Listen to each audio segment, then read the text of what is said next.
Tonight on Steelers Talk, we've got a lot of Steelers news and rumors to talk about on today's show. First up, defensive coordinator Teryl Austin talks about Kyle Duggar and then the state of the Steelers defense earlier today in the south side of Pittsburgh. I'm going to let you know my thoughts on what he had to say. Then former Pittsburgh Steelers Super Bowl champion and former NFL head coach and Super Bowl champion as a head coach, Tony Dungy, went on the Cam Hayward podcast, and he kind of detailed his plan for what he would do to address the Steelers' defensive struggles and how to fix this Steelers defense. And then Aaron Rodgers talked to the media yesterday about some wide receivers. Roman Wilson, the second-year receiver out of Michigan, and then his longtime buddy Marquez Valdes-Scantling that apparently is going to be signing with the Steelers next week on the practice squad. We'll be breaking down all this and more on today's edition of Steelers Talk. Now, before we get into the content, I'd appreciate if you guys follow me on X and support me on that platform as well. That's where I do all my film analysis, guys. We can't put it up here on YouTube, but I can put it up on X. So if you guys want to check me out on X, put out daily updates on there, channel updates as well, and then whenever there's breaking news items surrounding the Pittsburgh Steelers, I give my instant reaction on X. So if you guys want that extra content from me on social media, you can go to @Jack_Sperry and follow me on X. So today was Kyle Duggar's first day in Pittsburgh. Of course, the trade was executed officially this morning between the Pittsburgh Steelers and the New England Patriots, and he will officially wear the number 29.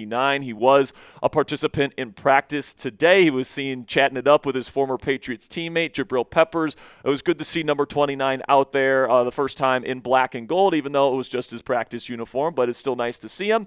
And then Teryl Austin says that Pittsburgh and this coaching staff is doing everything that they can to ramp him up to play this week versus the Indianapolis Colts in any capacity that they can. Now, we'll see just how much he can get ramped up in this kind of shorter period. What we saw from Jabrill Peppers when he signed back in week 2 is that they didn't even give him a helmet that first week, and he ended up playing that second week versus the New England Patriots. But it seems like the Steelers are really dead set on getting Duggar out there. And even if it's just special teams, even if it's just a couple different formations and personnel groupings, expect to see Kyle Duggar in some capacity on the field on Sunday, or at least that's the way it sounds based on what Austin was saying today. Mike DeFabo from The Athletic said today, the defensive coordinator Teryl Austin said that the Steelers will have a quote-unquote contingency plan, though, if Kyle Duggar isn't up to speed by Sunday. He mentioned Jabrill Peppers is another candidate to play strong safety. Chuck Clark, unfortunately, is the other option. So it certainly doesn't sound like Jalen Ramsey is an option at safety. This is something that I've suggested on some previous shows this week, that something that I would do because you're going up against Tyler Warren this week, and you need somebody that's big enough, physical enough, and good enough in coverage to be able to cover up a dynamic tight end threat like Tyler Warren is. And if I have a choice between Kyle Duggar,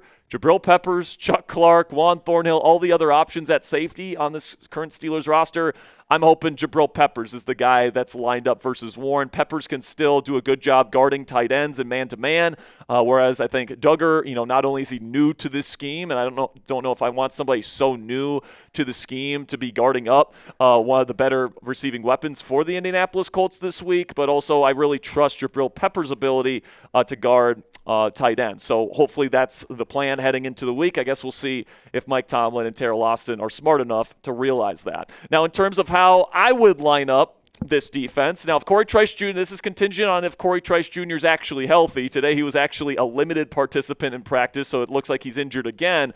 But that would be, in terms of pure talent, the guy that I would prefer to have out there. You got Joey Porter Jr. I would want him on Michael Pittman Jr., using those long arms to kind of jam him and not allow him to get open to the short and intermediate levels of the field. Corey Trice has really good speed, so I'd have him run with the deep threat Alec Pierce. Brandin Echols on the shifty slot guy, Josh Downs. And then I would put Jalen Ramsey on Tyler Warren with Jabrill Peppers playing free safety. But what I'm expecting out there on Sunday is I think Jalen's actually going to be playing on the outside, playing against Michael Pittman Jr. They're going to put Joey Porter Jr. on Alec Pierce. I do think they'll put Echols on Josh Downs. And then I think, or at least I hope, they put Jabrill Peppers at strong safety to take on Tyler Warren, with Juan Thornhill getting maybe his last chance to prove what he can do as the starting free safety of the Pittsburgh Steelers. I certainly will take Thornhill over Chuck Clark at this point at that free safety spot. But then Nick Farabaugh from Penn Live reported this, who was at Teryl Austin's press conference today, saying on trying to slow down the quick game success against the Steelers, Teryl Austin says the team has to, quote-unquote, mix up its coverages in different ways, but they also have to be better in man-to-man on some of these reps. Well, you know, Terrell, something else that would help in man-to-man coverage is if you don't play these guys 10 to 12 yards off the line of scrimmage, all right? Like, how many times have we seen on the Steelers film this year, guys, where we're playing man-to-man, and it's very clear we're playing man-to-man, but we have at least one corner playing 10 to 12 yards off of the receiver, all right? And they just run like a little quick route or a little, slant route or a little, shallow cross, and the quarterback can just get him the football right away. I mean, it seems like every single game there's like 5 or 6 examples of quarterbacks just being able to get the ball out super fast because of the way the Steelers are lining up, okay? And that's coaching. That's the game plan. That's Teryl Austin. That's Mike Tomlin. And, obviously you got to mix it up. Obviously, you got to do better in man. But you also have to put your guys in positions to succeed. And it's very clear right now that Teryl Austin and Mike Tomlin do not trust their older corners, especially Jalen Ramsey, Chuck Clark, who's not a corner, but he's a safety, but they play him in man coverage. Darius Slay, they play them in off coverage so often, and they do not trust them in press because I think they realize that they're not fast players. So if they play them in press, you are really, really risking those guys getting burned down the field. But at the same time, if you play them in off coverage and you're playing man, like these quarterbacks can just get it out super quickly. And if we can't tackle, it's going to lead to some really, really big gains after the catch. So I just don't understand why you call so many man-free blitzes. All right, I don't understand why you do it. If you don't trust your corners to hold up one-on-one in press coverage, there's no reason to play man-free. So why are we calling it almost 30% of the time? It makes absolutely zero sense to me. And you know what you do when you don't have fast corners that can hold up with people in press man? You play zone, okay? And that's what this defense needs to be, all right? And you need to mix up your looks. You have to do what modern defenses do, and you rotate post-snap, and you do all those things. And frankly, that's some of the best stuff Teryl Austin and Mike Tomlin do is their post-snap rotations into non-traditional Tampas, into non-traditional cover 3 looks, all right? That's some of the best stuff that this coaching staff does. And instead of doing that, which really fits the personnel of this team better, they decide to keep running these man concepts when they just don't have the personnel to do it. And then not only that, but they're putting them in a position to fail by playing them in off coverage when playing that man coverage. So Teryl Austin, Mike Tomlin, they got to figure it out. But let me know what you guys think down there in the comment section. What is the biggest liability on the Steelers defense right now? Is it the play caller, Teryl Austin, type TA? Do you think it's Darius Slay on the outside, type DS? Do you think it's Juan Thornhill at free safety, type JT, or do you think it's Chuck Clark, type CC, down there in the comments section? This will be the pinned comment on today's show. So in just a second here, I'm going to tell you about our sponsor today at GLD. And while I'm talking about GLD here, let me know your pick down there in the comments section. All right, fellas, let's be real. Buying men's jewelry used to be an absolutely a nightmare, and frankly, in many places, it still is. It was low-quality junk that snapped after a week, or it was an insanely overpriced piece with ridiculous markups. That's why I rock with GLD. They've changed the game completely in the men's jewelry space. You're getting quality pieces that are built to last without breaking the bank. And unlike a lot of other companies, GLD only uses real gold. None of that cheap stuff. Every single stone is meticulously hand set, plus their proprietary production process makes sure you're getting the highest quality jewelry possible. You can literally see and feel the difference. Now, I actually brought my chain from GLD here today, guys. They were able to hook me up with this pendant necklace here with the Steelers logo on there. I wore it during the watch party last week. I'm going to be wearing it again on Sunday, and I absolutely love these pieces, guys, because they are affordable, but they're also really stylish, and it's just a fantastic piece that you guys can have in your wardrobe forever. You know the feeling that when you get that new chain, it just hits different. It elevates your whole fit, the confidence, the compliments that you get from others, the way you carry carry yourself, all changes instantly when you put on all that great stuff. So GLD has everything, guys. Chains, pendants, rings, earrings, even fully iced out watches if that's your style. Whatever your style is, they've got you covered. And listen, don't just take my word for it. Over 2 million customers and 50,000 five-star reviews back it up. Not to mention, it's worn by some of the biggest names out there like Justin Bieber, Micah Parsons, Tyreek Hill, Malik Neighbors, Aesop Rocky, and a ton more. Rock with GLD. The best part, every single piece from GLD is guaranteed for life. It's literally built to last for the rest of your life, just like your love for the Pittsburgh Steelers. Work hard and change the game with our friends at GLD today. For a limited time only, new customers are getting an insane deal here. Use code CHAT to get 50% off plus a free chain at GLD.com. That's 50% off and a free chain with code CHAT at GLD.com. After you purchase, they will ask you where you heard about them. Please support our show and tell them that we sent you. A big shout out to GLD for sponsoring today's edition of Steelers Talk. So this week, the host on the Cam Hayward podcast, Not Just Football podcast, had Tony Dungy, a Steelers legend, former defensive player here during the glory days of the Steelers dynasty in the 70s, and then of course legendary head coach as well for the Tampa Bay Buccaneers and Indianapolis Colts. And Cam and his co-host asked Tony about what he would do and what his thoughts are on the Pittsburgh Steelers defense, what's going wrong, and how he would go about fixing it. And this is what Coach Dungy had to say. I'm seeing just a little bit of breakdowns in just the key situations. Communication in the back end, gap control, getting off your blocks, taking care of your business up front. It's close, but it's just not there yet, and that's what's got to come. For me, I learned it from Coach Knoll 40 years ago playing in Pittsburgh. He would say, quote, "There's no magic formula. There's no knight that's going to come in on a white horse. We have to do what we do," unquote. For me, I learned it, and he would always tell the coaches, if we're struggling, what we're going to do? We're going to do less. We're not going to create more stuff. We're not going to add stuff. Let's cut back and make sure we know exactly what we're doing. Sometimes you got to do that. The Steelers have some new guys in the lineup, especially in the secondary, guys that are talented, but they haven't played together. You want to be able to go out and play fast and play free, and I think that's what they need to do. And for me, a lot of the times it was let's cut down, let's simplify. Now, I both agree and disagree with certain elements of Dungy's argument here. I think where Coach Dungy is right is that the Steelers' communication on the back end, in particular in the secondary, is clearly too much for these players to handle. And, there's been, consistent miscommunication in terms of how to pass off, certain rub concepts and, bunches and stacks. And they just haven't been able to sort those things out at a consistent rate this year.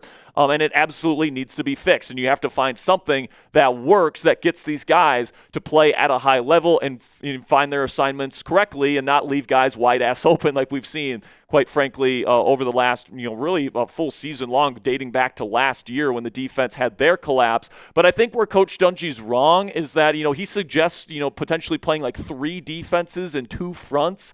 It was one of the suggestions he gave, and it's like you just can't play that vanilla in the National Football League unless you play a lot of man, and unless you have the horses to be able to play man, you really shouldn't be playing man at that high of a rate. The modern NFL, these quarterbacks know exactly, how to beat every single type of coverage, and, they're really smart and fast processors. So if you just go out and like static cover 3 and you play it all game, and you just simplify in that way, you're going to get absolutely toasted in the National Football League.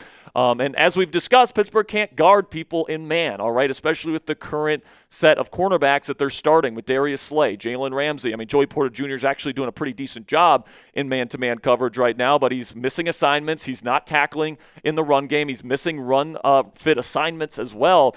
Joey's had, certainly his struggles since coming back from his injury in terms of doing the right things. But certainly, in terms of the man coverage aspect, the Steelers really struggle in that regard. And my take on the situation is that, certainly the Steelers need to do something to make it more simple for these people in the secondary to communicate. Whatever their system is to communicate who's got what assignment and whatever, it's too complicated and, it's not working, right? Because we're seeing too many coverage busts in that way. So you have to make it simpler for the defensive backfield, but you also want to find that right mix where you're also making it complex for the offense to figure out what you're in. You still want to be able to do those post-snap rotations when you're playing zone. You still want to be able to mix things up with your defensive front and make the quarterback think how many people are blitzing, how many people are coming on this rush right now. You want to be able to make it complex for the offense to figure out while making it simple for your defense so that they can play fast and free, like Coach Dungy points out. Now make sure you guys click that thumbs up icon if you haven't already. If you are enjoying today's show, really just help out the YouTube algorithm when you click that thumbs up icon. It tells the YouTube algorithm that you're enjoying our show here. So just make sure you guys click that thumbs up icon if you haven't already. So yesterday, Aaron Rodgers talked to the media, and he had some very interesting things to say. First, about Marquez Valdes-Scantling, who reportedly could be signing with the Pittsburgh Steelers next week, apparently. And this is what Rodgers had to say about his good friend, MVS. I love MVS. I've always enjoyed playing with him. He's one of my favorite teammates of all time. He is a really special guy, and I think MVS can still really play. You saw last year when he was in New Orleans, he had opportunities. He had a lot of big touchdowns. He can still really run.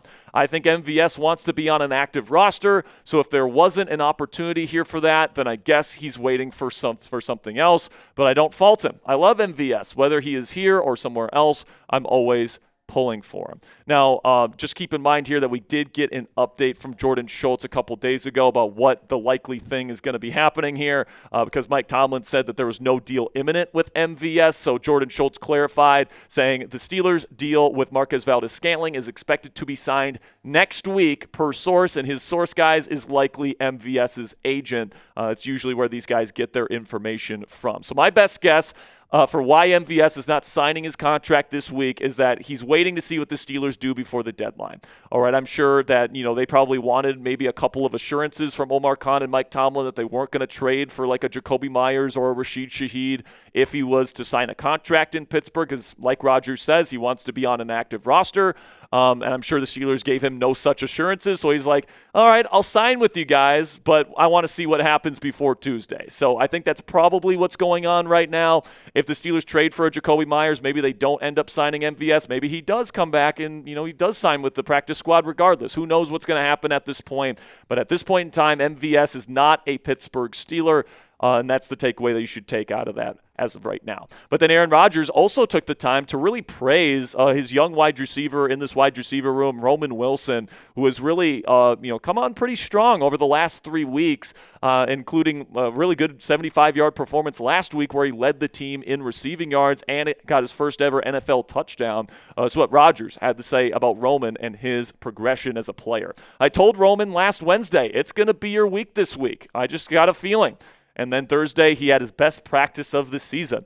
Even in that, there was still 3 or 4 real coachable moments. So I told Roman, I've liked him since the first time we've got to know each other back in Malibu, and I told him back then, I'm going to coach you to your potential and not to what I'm seeing. So I'm going to hold him to a high standard. And I was really proud of him in the game for a couple of reaction plays that he made. We just need to see consistency from him. But it starts in practice, and I thought Thursday was a really good practice for him, and today he had another nice practice. And I was really in a game, even in a game situation, or you might, even in a game situation, get so enamored with what a guy's doing, who's around the ball, getting targeted, but a lot of times things that happen in the succeeding weeks are because of things you've seen on film, on the backside of plays where a guy's not getting the ball, and you see the detail in the craft in the routes. The other day, Roman got the ball on Thursday on a number of plays, and that was positive, but there were some other routes on the backside when he didn't get the ball where you started to see some of the craft show up, some of the detail in the routes that gives you confidence